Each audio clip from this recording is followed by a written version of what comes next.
Good morning, children. This video is on the eighth poem of your English Beehive book. The title of the poem is On Killing a Tree, and the poem is written by Jeev Patel. Now, On Killing a Tree is a very sensitive kind of poem. In this poem, the poet persuades the reader not to destroy trees and equates or compares the killing of the tree with the killing of a human being. He says that he says that a plant takes sunlight, water, air, and nutrients from the soil to gradually grow and become a huge tree. It develops a very strong trunk and gets numerous leaves. So, the poet says that merely cutting the trunk of the tree does not kill it. When a tree is cut, the sap flows out just like a wounded man bleeds. And once the wound heals, new branches and tiny leaves again start growing from there, which grow into trees. Now, in order to destroy a tree, it has to be uprooted. The roots, which are white in color and are damp due to the moisture that they get from the soil, are hidden in the pit in the earth. These roots are the most sensitive parts of the tree as they bind it to the earth. So, in order to kill the tree, just cutting the trunk is not enough. These roots have to be detached from the soil, and once the roots are detached, the tree starts dying. It withers, it dries up with the action of heat and wind. It twists, hardens, and it finally dies. So, how the killing of a tree is such a heartbreaking or hard filling thing, which is a very sad kind of whole process.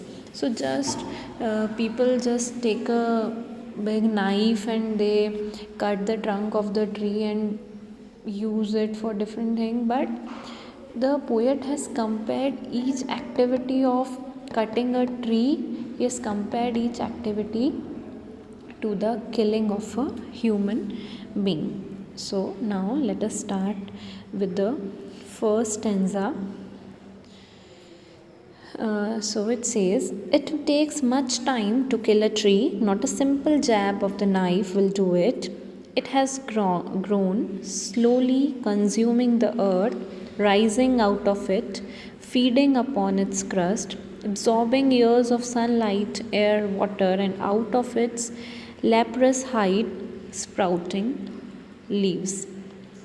Now, the poet says, a simple cut does not destroy a tree. Okay, not a simple jab. Jab means a sudden rough blow of the knife. So, not a simple jab of the knife will destroy a tree. As the tree grows very gradually, it is rooted deep inside the soil, and the plant takes nutrients from the soil to grow into a big tree. And the tree is very firmly bound into the or with the soil. The tree takes sunlight, water, air to grow into a strong trunk, and it has numerous leaves. Now, the end out of its leprous hide. Leprous hide means discolored bark. So, the discolored bark or trunk of the tree is compared to leprous hide. So, when the tree is cut from anywhere in the middle of the trunk, so it does not die completely, though it dries up, but from that leprous hide means that discolored or dead kind of bark, again the leaves starts sprouting up. Now, the second stanza says that, so hack and chop, but this alone won't do it. Not so much pain will do it. The bleeding bark will heal, and from close to the ground will rise curled green twigs. Miniature boughs, which, if unchecked, will expand again to former size. Hack and chop means cut roughly by striking heavy blows. So, poet says humans cut and chop the bark of trees into many small pieces, but that is not sufficient to destroy the tree.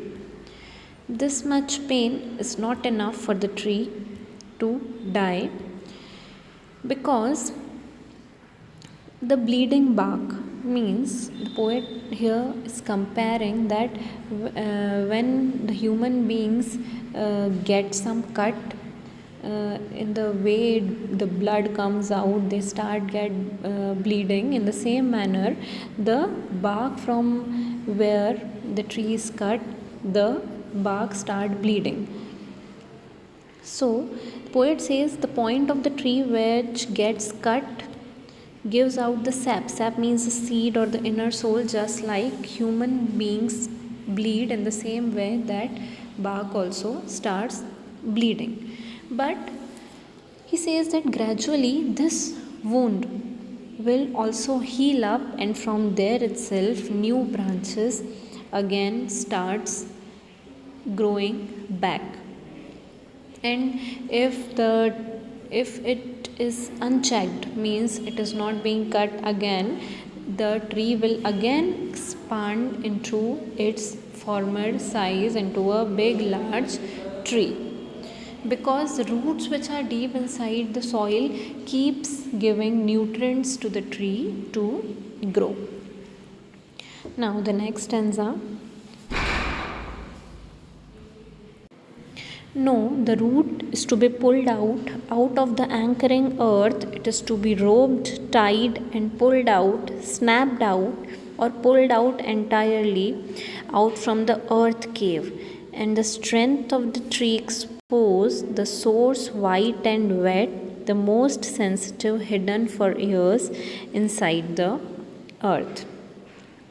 Now, it means, or the poet here says, that in order to kill the tree, it has to be uprooted. The whole roots from inside the soil have to be taken out. One has to separate the tree from the earth which supports the tree. The roots of the tree bind the tree with the soil in the pit of the earth. Okay, the out of the anchoring earth means the trees are held securely with the help of the roots in the earth. So roots are the one which are deeply anchored, deeply rooted in the soil, and the soil is the one which is giving all the nutrients to the tree.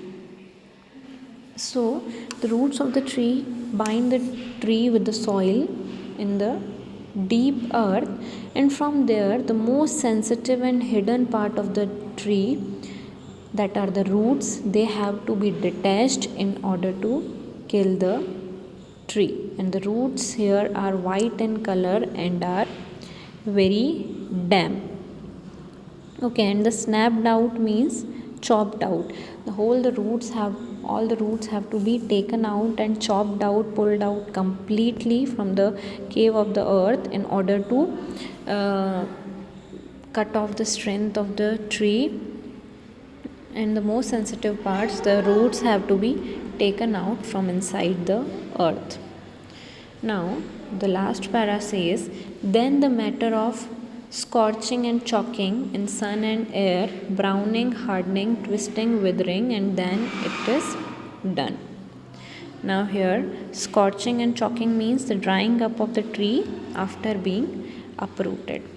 So the poet says that once the tree has been uprooted, the roots have been completely taken away from the soil, then gradually it withers up, it dries up with the action of the sunlight, the heat it gets, the wind it gets, and the trunk will then become brown. It twists up and it will harden, and finally the tree will die this way.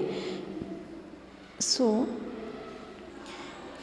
if you are killing a tree, then first you should understand the whole uh, painful process that a tree also goes through when it is being cut. So it is for the people who cuts the tree for their greedy needs, to fulfill their greeds, their needs, and without any thought or without any thinking, they just go and just they jab the tree, they cut the tree. So the poet has explained that how the tree is also a living being, and how painful things the trees also goes through when they are being killed. So this poem is in short, we can say that it is just to awaken the people that trees also have life, and you should respect the nature, respect the trees. You should not cut them, and preserve them and consider them to be living beings and try to conserve them. So this was all about the poem.